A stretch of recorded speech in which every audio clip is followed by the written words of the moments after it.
places him in bondage. The false ego of a living entity places him in bondage and awards him exactly the opposite of what he really desires. So, false ego of a living entity awards the living entity exactly what he desires, exactly opposite to what he desires. False ego is like, I can enjoy here. I can, the mind is naturally absorbed to sense gratification, either subtle lust or gross lust, name, fame, adoration, or in any way, wherever the false ego thinks I can gain something here, the result that he gets is exactly the opposite. This is very subtle, especially devotees who practice it. False ego many times shows some glare, and that's where the frustration comes from. Therefore, Hamsa Avatar says an intelligent person should give up his constant anxiety to enjoy material life. Intelligent person, because a living entity is constantly anxious to enjoy material life. This is naturally, this is called conditioned life. Conditioned life means constant anxiety to enjoy material life. Um, so Hamsa Avatar says an intelligent person should give up his constant anxiety to enjoy. And how? Um, in the next verse, he says, but the instruction is intelligent person should give up his constant anxiety to enjoy material life and remain situated in the Lord, who is beyond the functions of material consciousness. So, how can one give up constant anxiety to enjoy material life if one remains situated in the Lord? The nature of this material world is everyone is constantly anxious to enjoy material life. According to my instructions, this is Hamsa Avatar says, according to my instructions, one should fix the mind on me alone. If, however, one continues to see many different values and goals in life, rather than seeing everything within me, then although apparently awake, he is actually dreaming due to incomplete knowledge. Just as one may dream, that one may dream that one has awakened from the dream. Um, and basically, the answer that Hamsa Avatar says, how can the sense object be, how can the mind be withdrawn from the object of the senses? Hamsa Avatar says one should fix one's mind on me alone. I mean, actually, the entire Bhagavad Gita, the entire Bhagavatam. Krishna is very concise, and Krishna says, "Vyavasayatmika buddhi eke hakuru nandana, bahu sakhanantascha." Those who are not resolute in purpose, their goal is many, but those who are resolute, Krishna says, "Man mana bhadna bhakto," always remember me. And then Krishna also says, but those who cannot always remember me with their mind or intelligence should practice the regulative principle of devotional service. Those who cannot do that should serve me. In other words, yes, I'm talking about myself. I'm not on the platform to always remember Krishna. But one thing that can take away our focus from engaging the mind in sense object is constant engagement in Krishna service. Constant engagement in Krishna service. When the mind is absorbed for a higher purpose, then there is no time. Um, there is no time for sense gratification. I think I shared here before or somewhere else, I don't remember. One time, devotee asked Prabhupada that Prabhupada, everybody was coming and going down to Prabhupada. So Prabhupada asked one sannyasi, Prabhupada said, why everybody is going down to me? Then the devotee said, no, Prabhupada. Then the devotee said, yes, Prabhupada, because you are a pure devotee. Prabhupada said, no. Prabhupada said, they are going down to me because I don't have lust in my heart. That's why they are going down to me. And then Prabhupada naturally took a very humble position after saying that. Then when the devotee was driving Prabhupada back from the program, then Prabhupada turned to him and Prabhupada said, "It's not that there is no lust in my heart." Prabhupada said, "But I don't have time."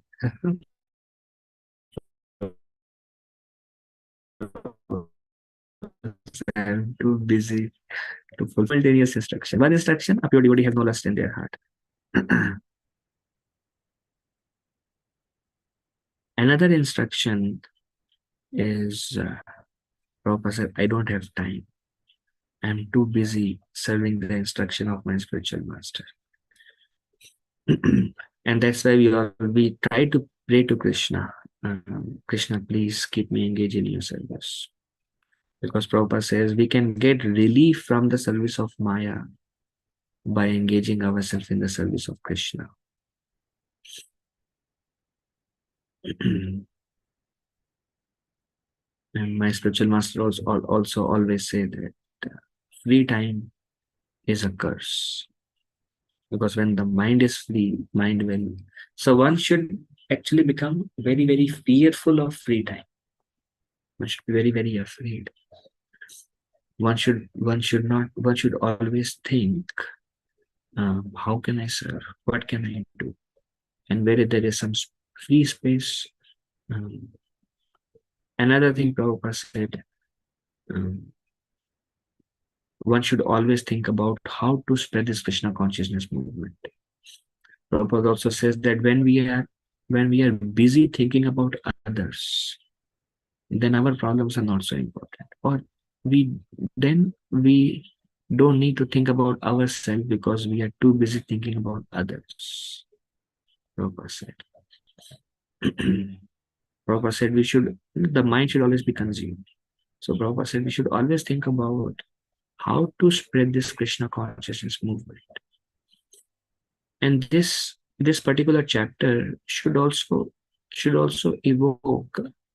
It gives us a reality check. Okay, what is the situation of a living entity and what is the situation of living entity afterwards?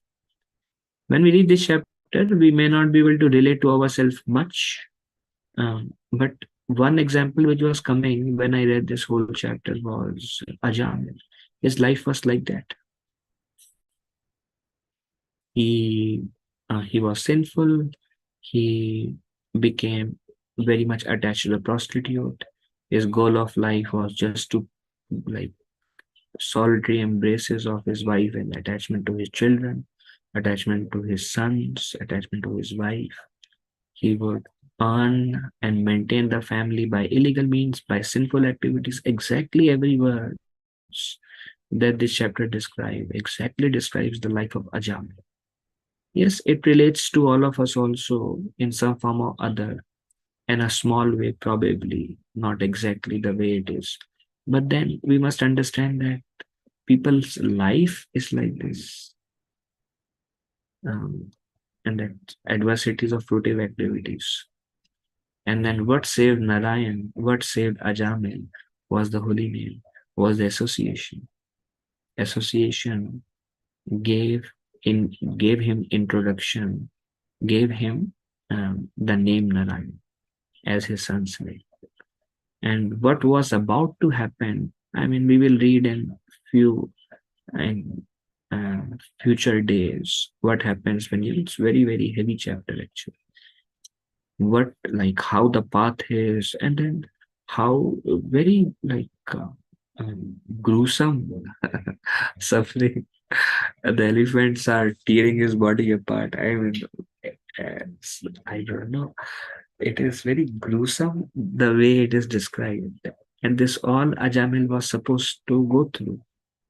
He was destined for that, and his journey was ready.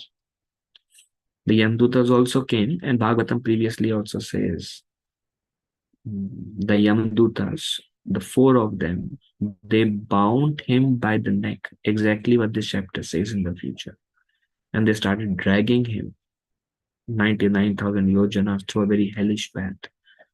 And uh, here this particular verse says when he sees Yamdutas and they threaten him and they try to capture him, He becomes so afraid he started passing urine and stool. It's very fear, gruesome.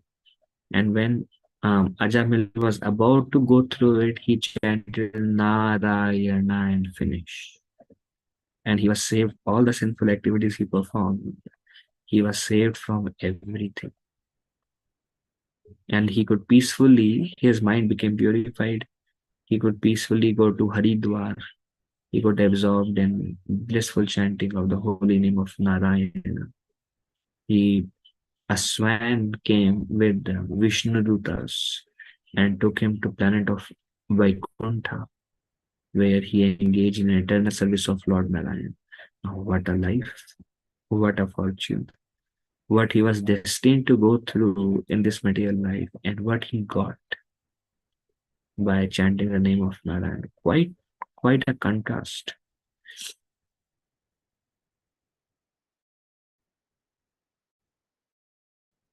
Why these chapters are there? I was hearing a lecture by my spiritual master, His Holiness Sadhana Swami Maharaj. Maharaj was mentioning Devananda Pandit. Devananda Pandit, he offended Shivas Thakur. Shivas Thakur wanted to hear Shrimad Bhagavatam. When he was hearing Shrimad Bhagavatam, he started developing ecstatic symptoms, Shivas Thakur, and Shivas Thakur started crying. Devananda Pandit students, they thought this is only a disturbance to the class, and they all pick him up and threw him outside. And because of that offense to a devotee, Devananda Pandit, he lost his taste in Srimad Bhagavatam. Later on, Devananda Pandit, very interesting, Devananda Pandit became very critical about Lord Chaitanya because this is the nature of offense. When one offends a devotee, one loses taste in the holy name, and one also loses one's faith. Just like Ramchandra Puri, he was he was convinced by his spiritual master Ishwar Puri. mm, He took initiation from him.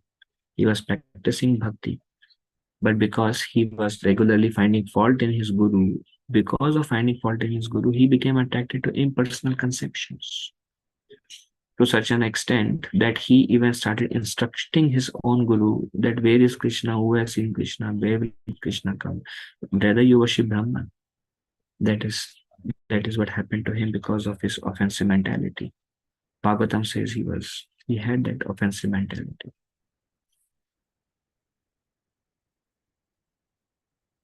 Madhavendra Puri, sorry, Madhavendra Puri's disciple. He and Ishwar Puri Ishwar Puri was humbly serving with faith, and he had that his mentality was very offensive. So he lost faith in Krishna also. So Devananda Pandit also started thinking that when Mahaprabhu came, that he is an ordinary man, people are creating a hype. He had all these thoughts in his mind. And at one point of time, he saw the dancing of Akreshwar Pandit long back. He had no taste in Bhagavatam. He would still speak on Bhagavatam, speak a rubbish understanding of Bhagavatam. Hmm. And then one time, Akreshwar Pandit came and he was dancing. And his dancing was so attractive because everything a devotee does is very attractive. His kirtans are pure devotees because a devotee does everything for the pleasure of Krishna, a pure devotee. He sings for Krishna, he speaks for Krishna, he hears for Krishna, he cooks for Krishna, he dances for Krishna. He does everything for Krishna, so everything he does becomes very attractive because it is for the pleasure of Krishna. Krishna is all attractive, and so are his pure devotees also becomes all attractive.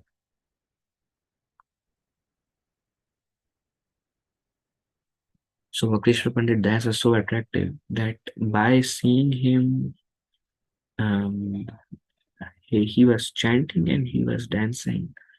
Devananda Pandit heart became softened. It is a nature of bhakti.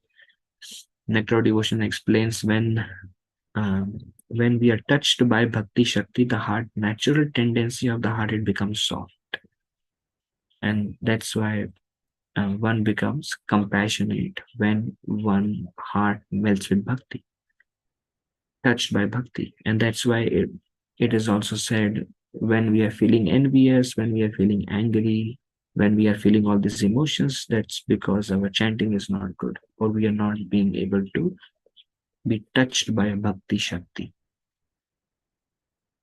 But that's why there is so much importance that even if we are on an anartha nivritti stage, the association of pure devotees can place us temporarily on the stage of bhava. Is called chaya abhas, pratibimba abhas or chaya abhas. Basically, it's a reflection of pure devotee on us, just like we go to yatra. There are 10,000 devotees, and it's pure devotees. And then the bhakti shakti touches, and that time there's a different feeling, different mood, different experience, one experiences. So Devananda Pandit, although offensive, did not have faith in Sri Chaitanya Mahaprabhu, offended Srivas Thakur. He was externally living a life of devotion, but then he cannot get Krishna's mercy because Krishna's Kaviraj also says, Bahu Janma Kare Shravan Kirtan Tabu Na Pai Krishna Prem. One can continue going on hearing and chanting, but may not get Krishna Prem. One example is Devananda Pandit. Keep on going, keep on going, keep on going. But if you offend pure devotees, then how will you get Krishna Prem? So he was not touched by that association, by the Bhakti Shakti. The pure devotees have an aura behind them. When anybody comes close to them, is purified. Narottam Das Thakur says, just by the darshan, papa dure jaya. The sinful activities go far away just by the darshan of a Vaishnava. So when people were coming around him, he became so affectionate to Vakeshwar Pandit that he started pushing the crowd. So Vakeshwar Pandit dance is not disturbed. Because he was in ecstasy, Vakeshwar Pandit. He was protecting, guarding. He became a well-wisher of Vakeshwar Pandit. Vakeshwar Pandit was grateful. And Vakeshwar Pandit then left. Just this little service offered. And then later on, when Sri Chaitanya Mahaprabhu made an attempt to go to Vrindavan, he came to Kola Dweep. When he came to Kola Dweep, Chaitanya Mahaprabhu in Kola Dweep was forgiving all those who had offended the Lord in the past. Because there were many people when Mahaprabhu was in the mood of a gopi, and they're like, who is Krishna? What does Krishna think of himself? People judged Mahaprabhu, and Mahaprabhu thought this is not good. And many people were offending. That's one reason, in order to give them mercy, Chaitanya Mahaprabhu took sannyas. After he took sannyas, he came back to Bengal. After South India trip, he came back to Bengal. He could have gone to Vrindavan. It's all pastimes of the Lord. He came back to Bengal in order to deliver all those who have offended him earlier. And then he came to Kola Dweep. And at Kola Dweep, he um, forgave everybody. Everybody came, everybody begged forgiveness, and everybody was forgiven. That's why it is said that Kola Dweep, if you go, Kola Dweep is where there is Samadhi and Bhajan Kutir of Jagannath Das Babaji Maharaj. If you go to Kola Dweep, then Kola Dweep will award you freedom from offenses. Because Mahaprabhu himself personally forgave all the offenses there. Then when he was pardoning everybody and giving them Krishna Prema, in Kola Dweep, far away there was Devananda. Mahaprabhu said, Devananda, come here. And Mahaprabhu said, and actually Devananda Pandit, after rendering that service to Vakeshwar Pandit, was feeling a lot of guilt in his heart. He was thinking, I am so sinful. He got a feeling in his heart that Chaitanya Mahaprabhu is Krishna. Actually, bhakti came back to him by serving a pure devotee. Our bhakti will increase and Krishna will become attractive to us by serving Vaishnavas. Raghunath Das Goswami served Vaishnavas, and Nityananda Prabhu gave him the mercy by serving Vaishnavas that he was able to become a personal associate of Sri Chaitanya Mahaprabhu, and his spiritual desires were fulfilled. He could run away and he could attain by Vaishnava Seva. So Mahaprabhu and Devananda Pandit was thinking, I am not qualified. I am such a sinful person. I misjudged Lord Chaitanya. All this, everything that he has done, the glani was coming to him again and again because of the mercy of pure devotee. It's agyat, unknown. But that mercy was bestowed. Mahaprabhu, knowing his heart, he told Devananda, come here. Mahaprabhu said, Vakreshwar carries Krishna in his heart, and wherever Vakreshwar dances, Krishna is present there. And because of the service you have rendered to Vakreshwar, your good fortune have opened. And immediately Devananda Pandit started crying. Devananda Pandit fell at the feet of Sri Chaitanya Mahaprabhu, and he was crying so profusely, and he told Chaitanya Mahaprabhu, please forgive me for my offenses. I am such a sinful wretch. The whole life is my like this. You are the self-said Supreme Personality of Godhead. So he started expressing his heart to Sri Chaitanya Mahaprabhu. And Mahaprabhu knew the heart of Devananda Pandit. That's why he called Devananda, come here. And then he glorified Vakreshwar. And he told, your good fortune has opened. Then Devananda Pandit asked one question to Sri Chaitanya Mahaprabhu. Devananda Pandit said, this is connected to this verse. That's why I spoke this past time. Devananda Pandit said, my lord, should I continue Bhagavatam? I don't know what Bhagavatam is. What is the meaning of Bhagavatam? Should I stop teaching Bhagavatam? If you want me to teach Bhagavatam, then what is the essence of Bhagavatam? What is the teachings of Bhagavatam? How should I discuss Bhagavatam? Then Mahaprabhu gave beautiful instruction on the essence of Bhagavatam. Then Mahaprabhu says every verse of Bhagavatam propagates pure devotional service. Every verse of Bhagavatam.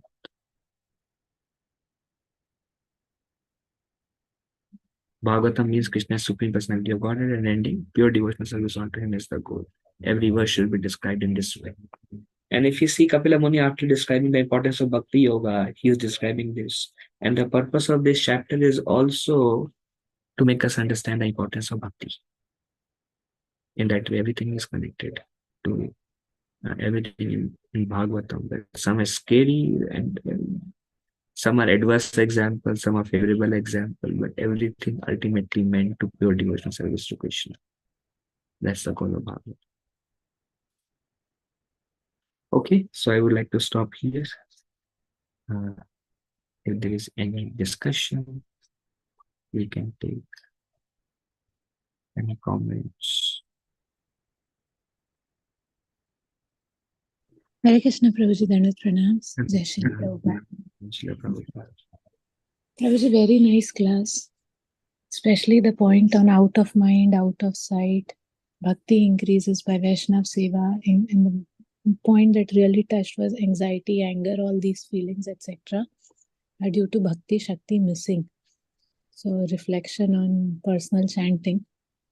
That was a very nice point, Prabhuji. I had a question. Actually, I got a little distracted, so I'm not able to recall. You said propensity to enjoy can be like propensity to enjoy is always there, right? So that can be curbed. So the answer, it can be curbed in association of pure devotees. Was that the line that you spoke? Yeah, Mataji, I quote Prabhupada. Prabhupada says, you heard that example of Prabhupada when he said, now everybody bow down to me. He said, because I don't have lust. Later on, he told the devotee, and Prabhupada said, it's not that I don't have lust, but I'm too busy.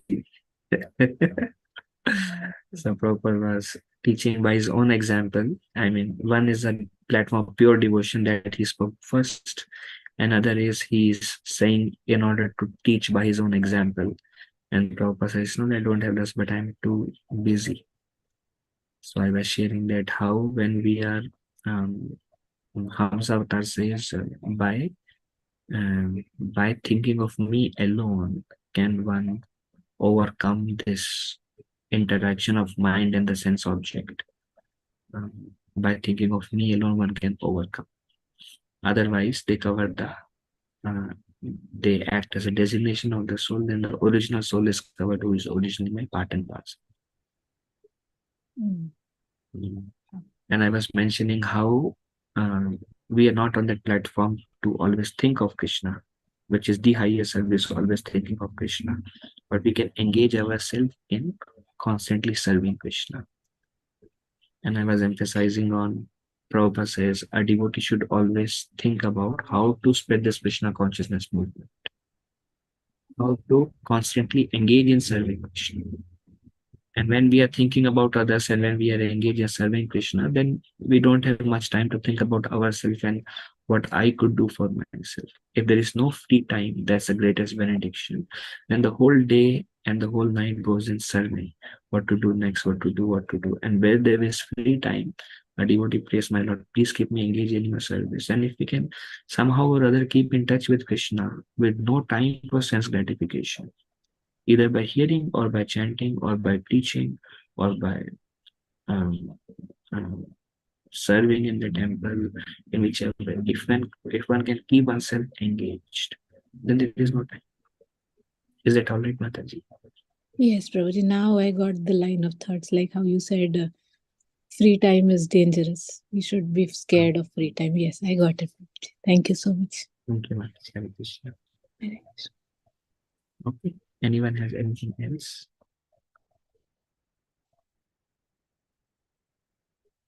Okay. Thank you all for joining. If I spoke anything wrong, please forgive me as a humble servant. Vanchakalpatarubhyascha kripa sindhubhya cha patitanam pavanebhyo vaishnavebhyo namo namaha. Ananta Koti Vaishnavendra ki jai. Srila Prabhupada. Dandavat pranams. Hare Krishna. Thank you. Hari Bol.